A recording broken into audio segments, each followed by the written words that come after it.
Hello my friends, my name is Ryan Freeman. Thank you for coming to my channel. Please give me a big thumbs up, subscribe, and write your comments down below. I'm your favorite English teacher in Taiwan, or I hope at least top 3. And I work at a public school where I enjoy my job most of the time. Sometimes I don't. Like last night I had a very bad sleep. Sometimes I get bad sleep. In fact, half of my week I would describe as bad sleep, and I just didn't have the energy. But one good thing is I'm not mining coal. I'm not training tigers. I don't really need to be that sharp to teach English. Yes, it is a job with a relatively low bar for brain cells needed. But that said, it is challenging in its own ways. The biggest challenge for me, oftentimes, and this might seem very trivial, this might seem extraordinarily trivial, my biggest challenge sometimes is people in my way. Yes, I'm walking back from the restroom, trying to go into my office, and someone is standing in the doorway. It's a cultural difference. These are sweet, hardworking, considerate people. They're more considerate than I am. They're harder working than I am. They probably have more love in their heart than I do, but it's a different culture, and they just tend to congregate and stand and have conversations in doorways that I need to access. And well, you know, it just happens all the time, okay? Just happens all the time. It's a different place here. As soon as you start driving here, you will notice that the traffic has a different flow. And one of my biggest challenges is not to get riled up. And not getting riled up, not getting road rage in any country is a challenge. But it's particularly challenging when you move to another country and the culture's different. Like an American moving to Taiwan. Okay, well, I had a wonderful birthday. Let's just change the subject. Let's go to something positive. I had a wonderful birthday with my dear, beautiful girlfriend, Flo, who surprised me. Now, she is very thoughtful, and she had asked me about colors and textures, and I'm clueless about why she was asking me these questions, but it turns out it was for my birthday gift. And she got me a new wallet because she saw my wallet was in tatters. I will show you what my previous wallet looked like. I had that wallet for the last 12 years, at least. Yeah, about the last 12 years.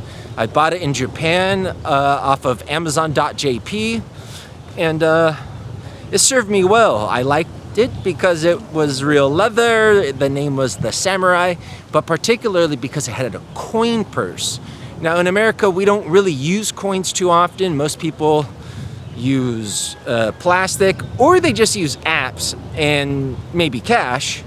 Not really a coin country in America, but in Asia, as well as large parts of the world, coins are still very useful. So I really like to have everything in one place. I didn't want to carry a coin purse or have loose change in my pocket. So my wallet needed to have a little section for coins, and it's not always easy to find. Like, I've been in America shopping for wallets before during my breaks, and you just can't find them. But my girlfriend ended up finding one for me, and she gave it to me on my birthday, and it was a very, very sweet gift. And she even put some photos in the center of my wallet, so I will always remember how much she loves me, as well as photos of me with my daughter and me with my first daughter, and because I haven't really met my second daughter yet. And I'm hoping I will meet her, my second daughter. My ex-wife had told me, because I've been trying to get her to come to America. Sorry, I'm changing subjects a lot. I didn't really know what I was going to say. And like I said, I didn't really sleep well last night. Anyways, no excuses. I've been trying to get my ex-wife to bring my daughters to America since she moved to Japan with them. And then particularly since I've been living in Taiwan. I've told her I'll pay for her and the girls, or even go to Hawaii or have them come to Taiwan, but she's always said the girls are too little. And then recently, I don't know how many months ago, maybe 3-4 months ago, I asked her again. I try not to badger her. You know, I don't know how it is. I don't know if you've been divorced, but not all previous partners are fond of talking to you. So I try not to badger her, but I did raise it up again. You know, I'm like, hey, it's gonna be another year. How about you and the girls come to America? I'll pay. We'll have a good time. They can meet their American family, touch with the American soil that their DNA comes from. Well, comes from all over the world. But you know what I mean. My first daughter was born in America. I'm from America. So anyways, I brought it up again, and she said, hey, I'm so busy. I'm going to be so busy this summer with tests, because she's trying to get a job with the police department. But she said, I will let you take the girls yourself to America. I'm like, really? She's like, really?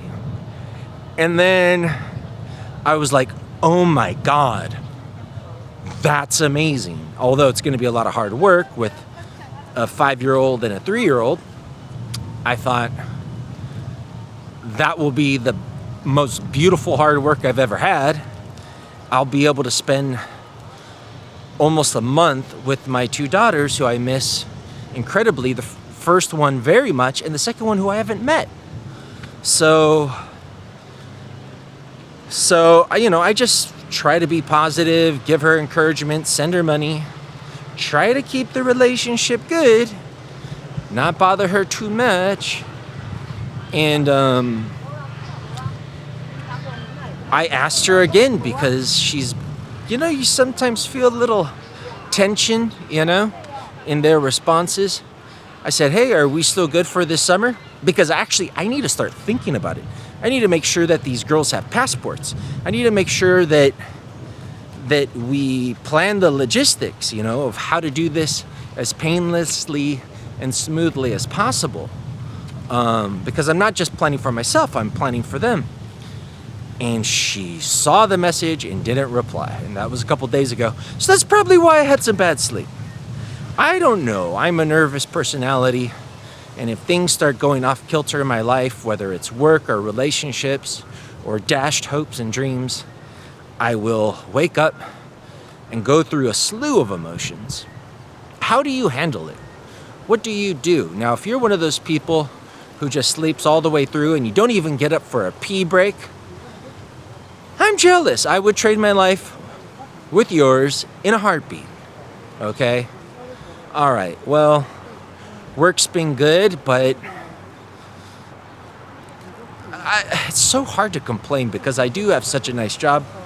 Students are mostly lovely, but there's always just small things that sometimes will bother me, like, I don't know. I found out I have to work tomorrow. Tomorrow's a Saturday.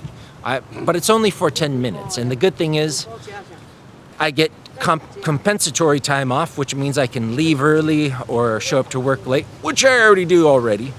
I actually don't keep track of any of this. I am just notoriously bad at keeping track of anything. One of the other foreign English teachers who works at my school, she is always signing in, signing out. She's always doing all of this paperwork. I haven't signed in, signed out, done any of that. I just come and go as I will, like Gandalf the Grey. All right, this is going to be a short video. I just wanted to wish you guys a happy weekend because I will be busy and might not have time to make one on Saturday or Sunday. Let me know what is happening in your life, whether or not you're living in Taiwan, whether or not you're a teacher, whatever's happening, put it down in the comments. My name's Ryan Freeman. I will see you next time. Bye-bye.